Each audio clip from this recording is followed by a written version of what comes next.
ఈ ఒక్క రోజుని మీరు జార విడుచుకుంటే మళ్ళీ ఇలాంటి అవకాశం మీ జీవిత కాలంలో రాదు. వందల ఏళ్ల నిరీక్షణ ఇది. మీ తల రాతను మార్చే అద్భుత ఘడియలివి. ఈ రహస్యం తెలియక ఎంతోమంది అజ్ఞానంతో చీకటిలోనే ఉండిపోతున్నారు. పూజలు చేస్తున్నారు, కానీ ఫలితం శూన్యం. గుళ్ళు తిరుగుతున్నారు, కానీ కష్టాలు తీరడం లేదు. అప్పులు పెరుగుతున్నాయి, శత్రువులు వేధిస్తున్నారు. ఇంట్లో ప్రశాంతత అనేది కలగా మారిపోయింది. ఎందుకు? ఎంత ప్రయత్నించినా మీ చుట్టూ ఉన్న ఆ కనిపించని దురదృష్టం మిమ్మల్ని ఎందుకు వదలడం లేదు? దానికి కారణం ఒక్కటే, మీరు అసలైన శుద్ధిని మరిచిపోయారు. మీ ఆత్మను పట్టి పీడిస్తున్న కర్మను కడిగేసుకునే రోజు ఇదే. జనవరి నెలలో వచ్చే ఈ అమావాస్య సామాన్యమైనది కాదు. దీనిని లోకం మౌని అమావాస్య అంటుంది. కొందరు చొల్లంగి అమావాస్య అని పిలుస్తారు. కానీ దీని వెనుక దాగి ఉన్న అసలు శక్తి వేరు. ఇది కేవలం చీకటి రోజు కాదు, సామాన్య మానవుణ్ణి కూడా దైవంగా మార్చగలిగే శక్తి ఉన్న రోజు. ఎప్పుడో కాని ఇలాంటి గ్రహస్థితి రాదు. గురుడు వృషభ రాశిలో, సూర్యుడు మకర రాశిలో ఈ అద్భుత కలయిక జరగడానికి 144 సంవత్సరాలు పట్టింది. కాస్త ఆలోచించండి, మీ జీవితంలో ఇలాంటి రోజు మళ్లీ వస్తుందా? రాదు. అందుకే ఈ ఒక్కరోజు మీరు చేసే చిన్న పొరపాటు కూడా మీ వంశానికి శాపంగా మారొచ్చు. జాగ్రత్తగా వినండి. అందరూ ఏమనుకుంటారంటే అమావాస్య అంటే భయపడాలి అని. కానీ సాధకుడికి అమావాస్య అంటే పండుగ. ముఖ్యంగా ఈ మౌని అమావాస్య శివరాత్రికి స్వాగతం పలుకుతోంది. ఈ రోజు మొదలుకొని శివరాత్రి వరకు, అంటే సరిగ్గా నెల రోజులు, ఇది అంతర్ముఖ సాధన చేసే సమయం, మీలోని శివుణ్ణి మేల్కొలిపే సమయం. చాలామందికి ఒక అలవాటుంటుంది. ఇంట్లో బకెట్ నీళ్లతో స్నానం చేసి ఈరోజు కూడా మామూలే కదా అనుకుంటారు. అక్కడే మీరు పప్పులో కాలేస్తున్నారు. ఈరోజు నదులు కేవలం నీటి ప్రవాహాలు కావు, అవి ప్రవహించే విద్యుత్ తీగలు. గంగా, గోదావరి, కృష్ణ, ఈ పుణ్య నదులలో సమస్త దేవతలు కొలువై ఉంటారు.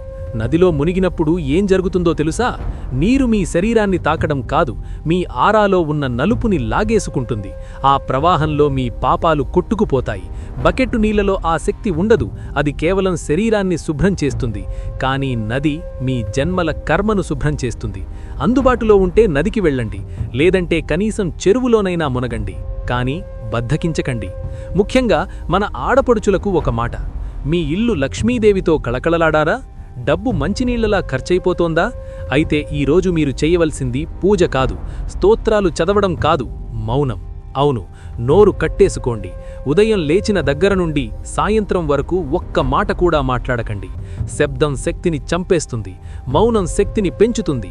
మీరు ఎంత మౌనంగా ఉంటే మీ సంకల్పం అంత బలంగా మారుతుంది. లక్ష్మీదేవికి నిశ్శబ్దమంటే ఇష్టం. కలహాలు లేనిచోట, మాటలు లేనిచోట ఆమె స్థిరంగా కూర్చుంటుంది.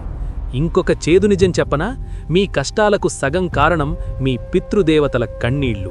అది మీకు వినిపించదు, కానీ వారి ఆవేదన మీ జీవితాన్ని అల్లకల్లోలం చేస్తుంది. వారికి కావలసింది మీ ఆస్తిపాస్తులు కాదు, గుప్పెడు నీళ్లు, ఒక్క నువ్వుల తర్పణం. ఈ అమావాస్య నాడు మధ్యాహ్న సమయంలో మీ పెద్దలను తలుచుకొని తర్పణం వదలండి. ఆ నీటి చుక్కలు వారికి అమృతంలా మారుతాయి. వారి ఆత్మ శాంతిస్తే మీ వంశంలో ఉన్న దోషాలన్నీ పటాపంచలైపోతాయి. పిల్లలు పుట్టడం లేదా? పెళ్లిళ్లు కావడం లేదా? కారణం ఇదే. పరిష్కారం మీ చేతుల్లోనే ఉంది. కొంతమందిని కోర్టు కేసులు వెంటాడుతుంటాయి. ఎంత మంచిగా ఉన్నా ఎవరో ఒకరు శత్రువులా మారి ఏడిపిస్తుంటారు. వ్యాపారంలో నష్టాలు, అప్పుల బాధలు ఉక్కిరి బిక్కిరి చేస్తుంటాయి. భయపడకండి. ఈరోజు బగళాముఖమ్మవారిని స్మరించుకోండి, రుద్రాభిషేకం చేయించండి. శివుడికి ప్రీతికరమైన రోజు ఇది.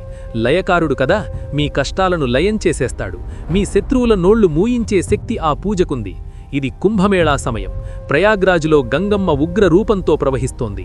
కోట్లాది మంది సాధువులు అక్కడ తపస్సు చేస్తున్నారు. మనం అక్కడికి వెళ్లలేకపోవచ్చు, కానీ మన తెలుగు నేలమీద పారే గోదావరమ్మ తక్కువది కాదు, కృష్ణమ్మ సామాన్యురాలు కాదు. అక్కడ జరిగే యజ్ఞ ఫలం ఇక్కడ నదిలో మునిగే భక్తుడికి కూడా దక్కుతుంది. నమ్మకం ముఖ్యం. కానీ గుర్తుంచుకోండి, కేవలం ఏదో ఆశించి దానం చేయకండి. ఈరోజు మీరు చేసే అన్నదానం ఆకలితో ఉన్నవాడి కడుపు నింపాలి. మీరు చేసే విద్యాదానం ఒక పేద విద్యార్థి జీవితాన్ని మార్చాలి.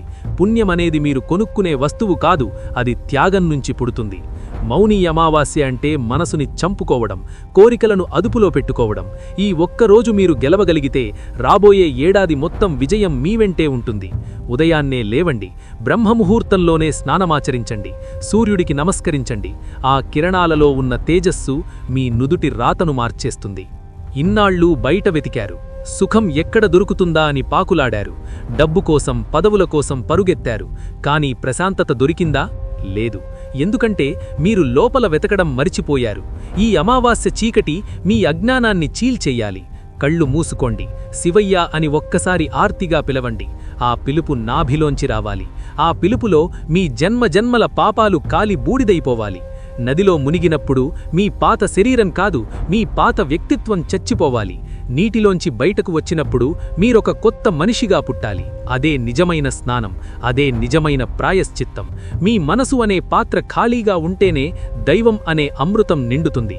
కల్మషం పెట్టుకొని పూజలు చేస్తే శివుడు కూడా కరుణించడు. సమయం గడిచిపోతోంది. జనవరి 18 వస్తుంది, వెళ్ళిపోతుంది. నదులు పారుతూనే ఉంటాయి.